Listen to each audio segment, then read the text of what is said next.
मैं इस गांव के जमींदार का बेटा हूं। आपको किसी भी चीज की जरूरत पड़े तो आप मुझे बता देना, मुझे अच्छा लगेगा। ऐसे ही शक्ति और हर्ष एक दूसरे से रोज मिलने लगते। वो दोनों अपने प्यार का इजहार करने एक दूसरे से मिलने जाते हैं। तभी शक्ति का पीछा करते करते एक किन्नर वहां आ जाती है। शक्ति, शक्ति, मैं तुमसे बहुत प्यार करता हूं। मैं तुमसे शादी करना चाहता हूं। क्या क्या तुम मुझसे शादी करोगी? हाँ हर्ष, मैं तुमसे शादी करूंगी, पर मैं तुमको अपने बारे में एक सच्चाई बताना चाहती हूँ जो मैंने तुमसे छुपा कर रखी है। तभी उनके बीच में ही वो किन्नर आ जाती है। शक्ति, तेरी हिम्मत कैसे हुई ऐसा करने की? वो किन्नर शक्ति को खींचकर गांव के जमींदार के पास ले जाती है। हर्ष भी वहां शक्ति को बचाने के लिए पहुंच जाता है। जमींदार शक्ति और हर्ष के प्यार के बारे में सुनकर गुस्से में आ जाता है और शक्ति को गांव के बाहर निकालने की सजा देता है। शक्ति ये बात सहन नहीं कर पाती और कुएं में कूदकर अपनी जान दे देती है। जमींदार हर्ष की शादी गांव की एक लड़की से करवा देता है, पर हर्ष इस शादी से खुश नहीं होता। शक्ति अपना बदला लेने के लिए मरने के बाद किन्नर चुड़ैल बन जाती है। अब मैं इन गांव वालों को नहीं छोड़ूंगी, अब इनसे मैं अपने प्यार का बदला लूंगी। किन्नर चुड़ैल गांव वालों को परेशान करना शुरू कर देती है। एक बार वो रात को गांव के खेतों में पहुंच जाती है और वहां आग लगा देती है। सारी फसल जल के राख हो जाती है।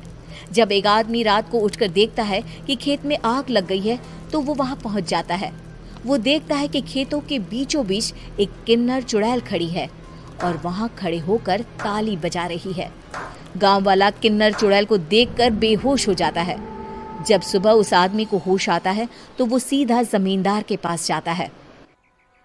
अरे जमींदार साहब, अरे वो किन्नर चुड़ैल ने मेरी सारी फसल जला दी। अब मैं क्या करूंगा, क्या होगा मेरा? जमींदार चुड़ैल किन्नर का नाम सुनते ही सब कुछ समझ जाता है। अब वो बहुत डर जाता है। उसी रात को जब जमींदार डर के मारे अपने कमरे में सो नहीं पाता, तभी वहां अचानक से किन्नर चुड़ैल आ जाती है। किन्नर चुड़ैल जोर जोर से जमींदार के आगे खड़ी होकर हंसने लगती है और ताली बजाने लगती है।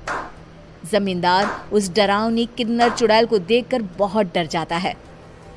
तूने मेरे साथ बहुत बुरा किया, अब मैं तुझे जान से मार दूंगी। नहीं नहीं नहीं नहीं नहीं, मुझे माफ कर दो, मुझे मत मारो। मैं कभी ऐसा दोबारा नहीं करूंगा। अब तुम जो बोलोगी वही मैं करूंगा।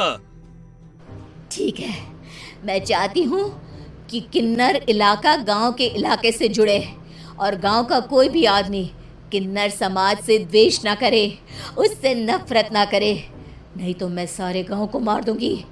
और तुम गांव में एक नया कानून बनाओ कि अगर किसी ने भी किन्नर समाज को हानि पहुंचाने की कोशिश भी करी या इनसे भेदभाव करने की भी कोशिश करी तो उनको कड़ी से कड़ी सजा मिलेगी।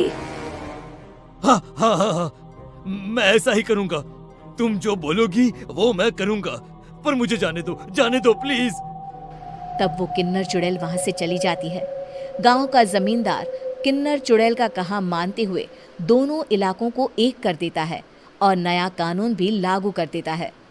तब से वहां किन्नर समाज और बाकी गांव वाले शांतिपूर्वक रहने लगते हैं।